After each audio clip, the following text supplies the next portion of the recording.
Hello，同学们好。我们这节课的首章内容呢，主要绘画的是黄花风铃木。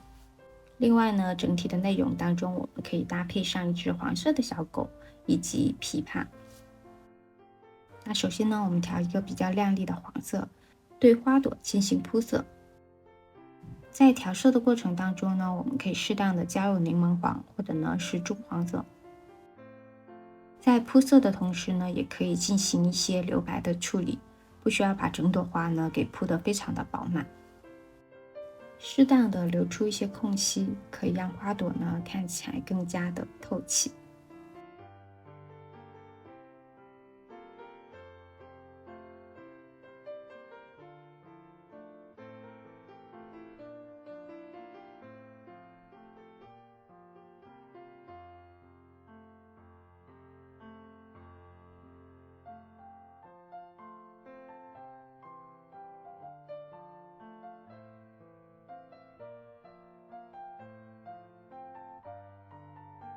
在第一遍的黄色铺色完成之后呢，我们在花心的这个部分呢，适当的加入一些橙黄色，其中呢包括花管的位置。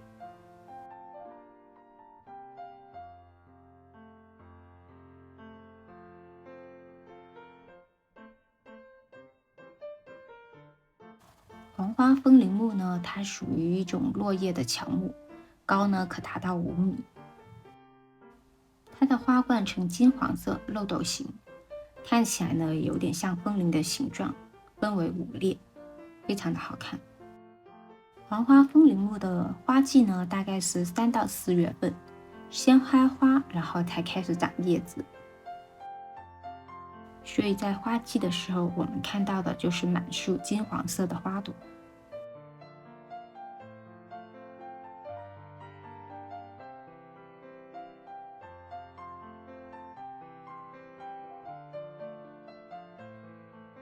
花萼呢，我们先用一个棕黄色来进行点缀。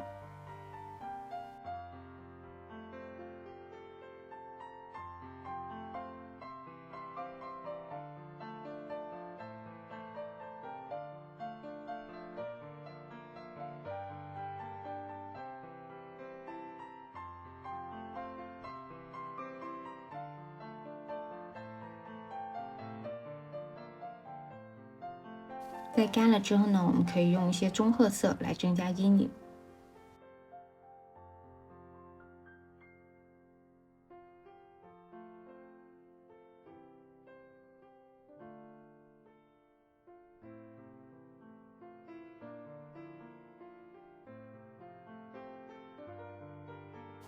黄花风铃木的果实呢为苦果，黄褐色，表面呢长有一些非常细的绒毛。成熟之后的果实呢呈长条形，向下开裂，长度有18到25厘米。开裂之后的果荚呢会进行反转，露出里面的种子。那我们在进行绘画果实的时候呢，可以先调一个比较浅的棕黄色来进行铺色。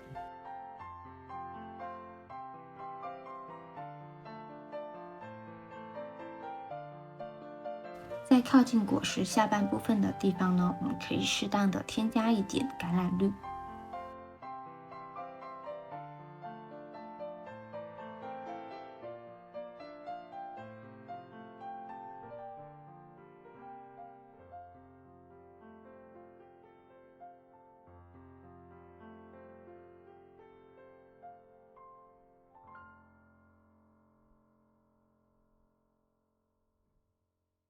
在第一遍的颜色干了之后呢，我们可以对其进行多层次的叠色，增加果实的厚重感。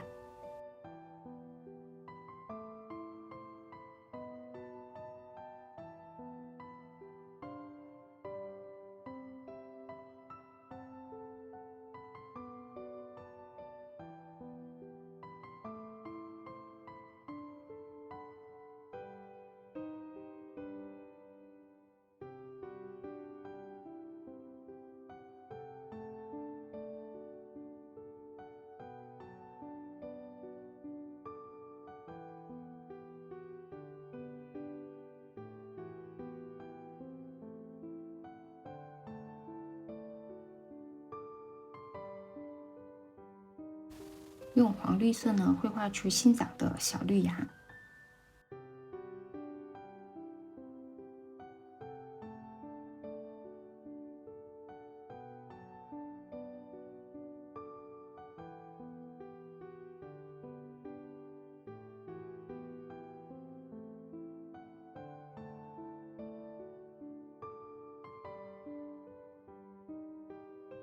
绘画花瓣的脉络呢，我们可以调一个比较重一点的黄褐色，然后用比较细的线条呢进行勾画。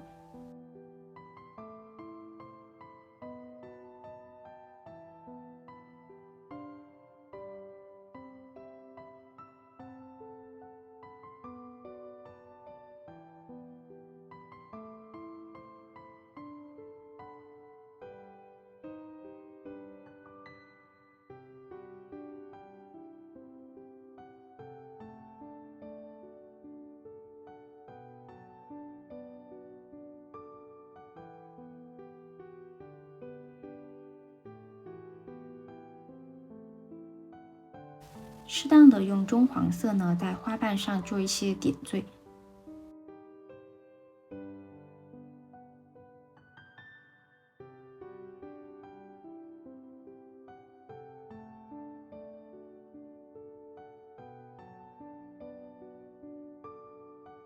在花朵的颜色干了之后呢，我们可以调一个比较浅的淡蓝色，来进行绘画花朵的阴影。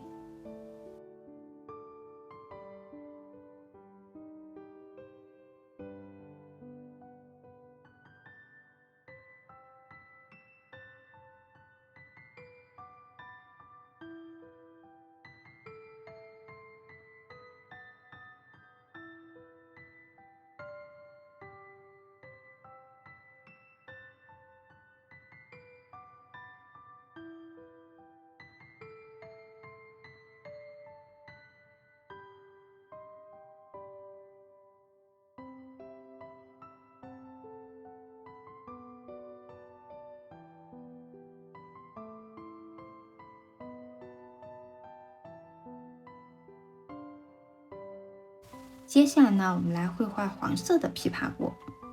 先用柠檬黄和棕黄色对枇杷果呢进行铺色。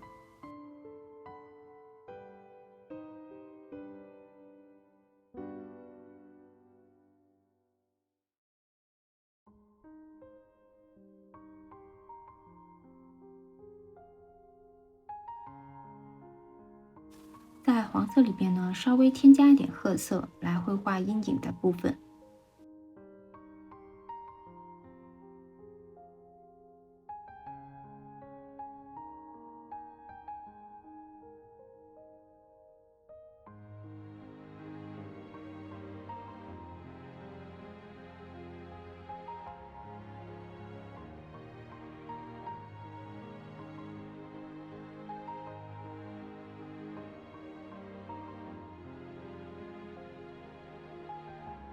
在第一遍的颜色干了之后呢，再逐步的对它进行颜色的叠加。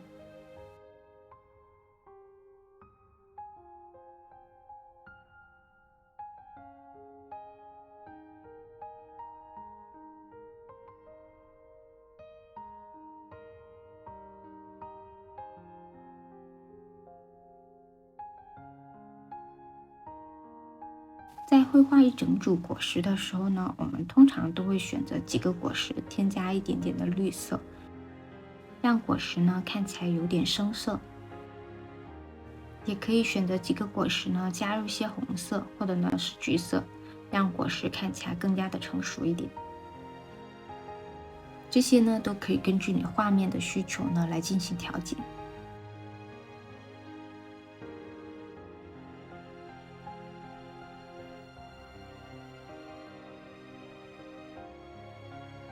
在绘画枝干的时候，也可以预先的添加一点叶子的颜色，比如说青绿色啊，或者是深青色，稍微的点缀一点。然后我们调一个青绿色，开始绘画叶子的颜色。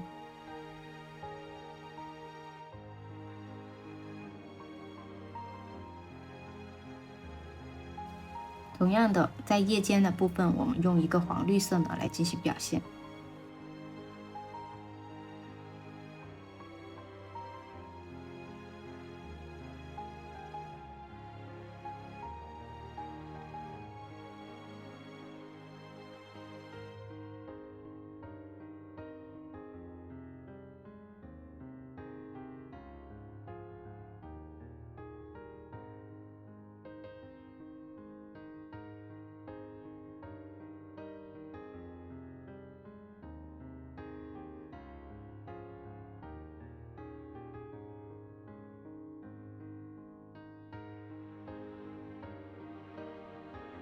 叶子靠近枝干的部分呢，颜色会稍微的深一些，同时呢，可以稍微的画出一点阴影的感觉。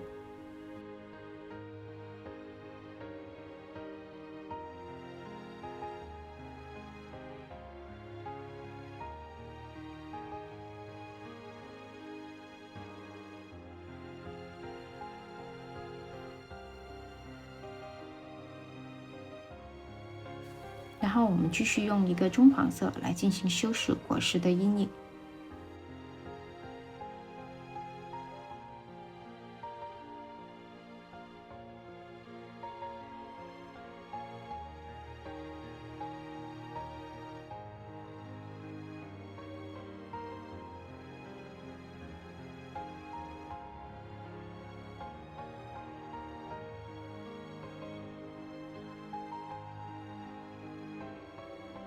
除了用棕黄色来绘画阴影呢，我们在暗部也可以稍微的点缀一点的青色。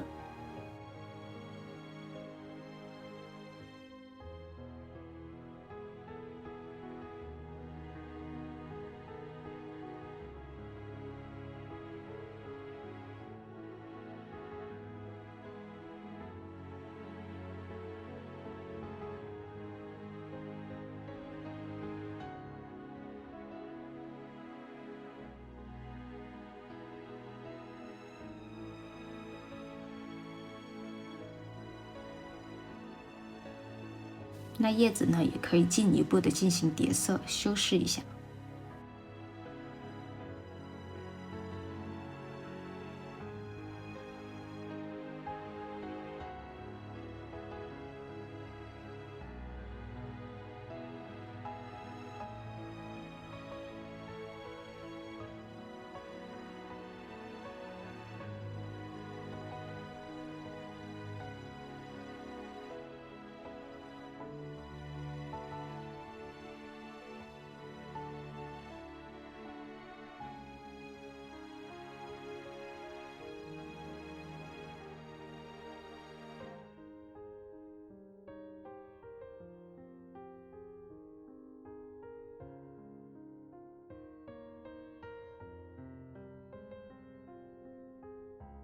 另外的选用一张比较小的水彩纸，进行绘画一只小的黄色柯基。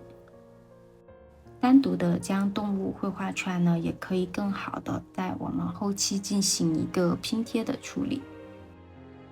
可以调一个稍微浅一点的橘黄色，来进行整体的铺色。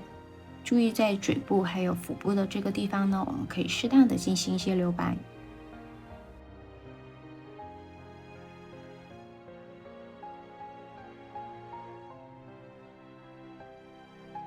在第一遍的颜色干了之后呢，我们添加一点的橘色，调一个比较亮的橙黄色，来进行加深柯基的颜色。在上色的时候呢，可以找一个实物图，然后对比它的颜色来进行着色。比如说柯基的中间部分呢，毛发会稍微的浅一点，两侧则会稍微深一些。然后我们逐步的对它的毛发进行铺色。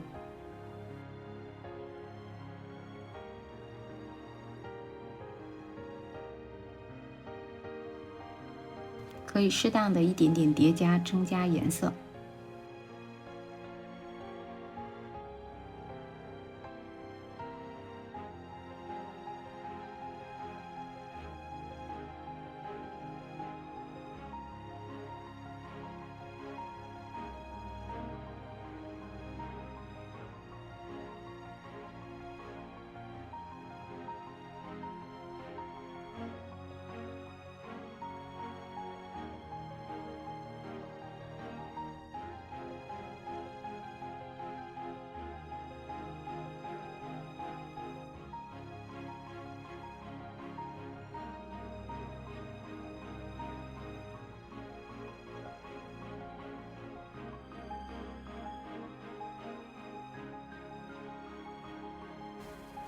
在颜色干了之后呢，我们继续对它进行加深叠色。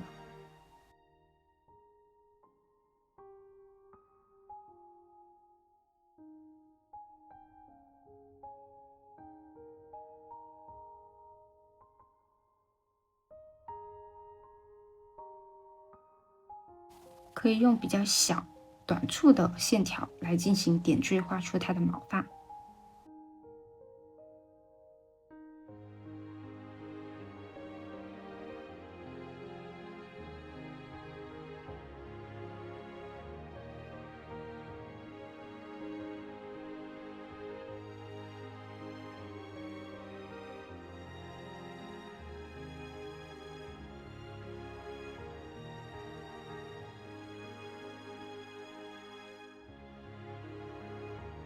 注意线条呢要短，而且多层次的进行叠加。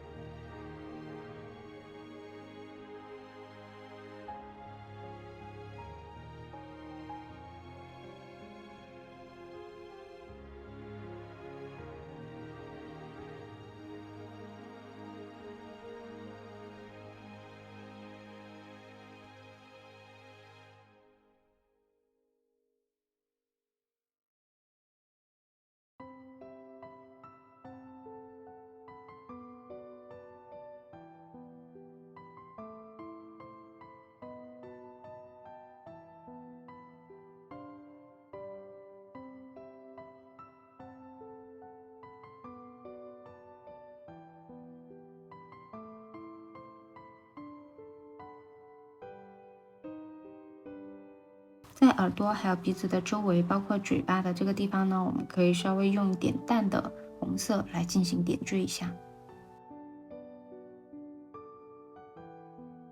刻画一下眼珠的颜色，还有鼻子。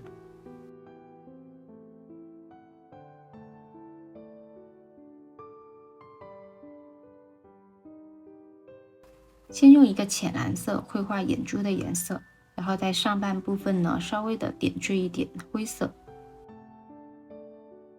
这样可以让眼珠看起来有一点层次感。如果不小心把整个眼珠都涂了的话呢，我们还可以用高光笔呢，稍微的点缀一下高光。可以用浅灰色呢，处理一下爪子上的阴影。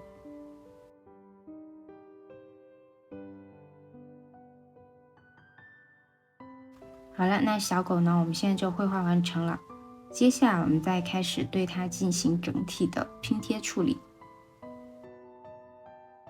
比如我们把这个小狗的外轮廓呢剪裁的更加细致一点，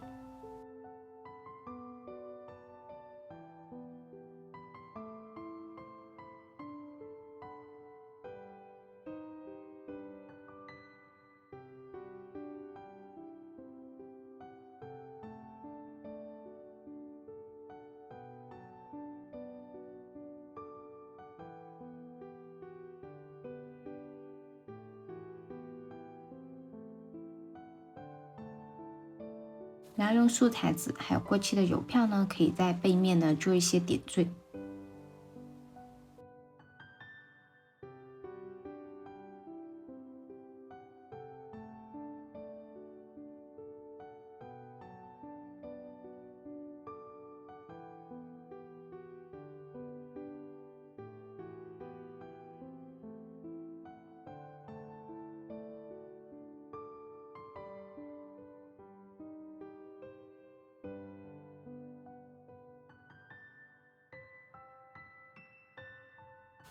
那我们在做拼贴的时候，哪怕是一些比较小的素材纸，我们也是可以对它进行剪切，拆开里边的一些小的画面，再对它进行重新组合。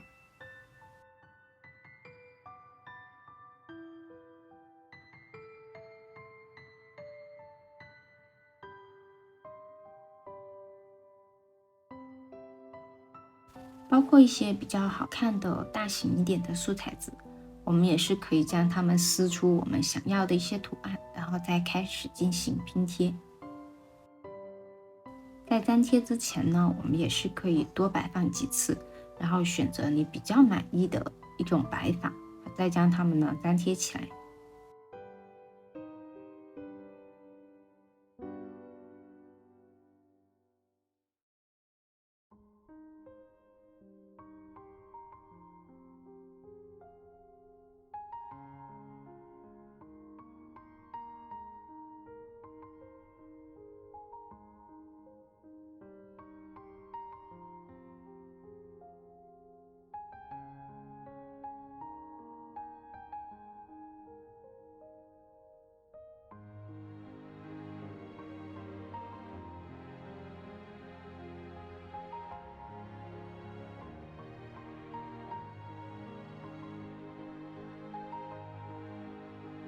好了，那我们今天的手账内容呢就完成了，大家加油吧！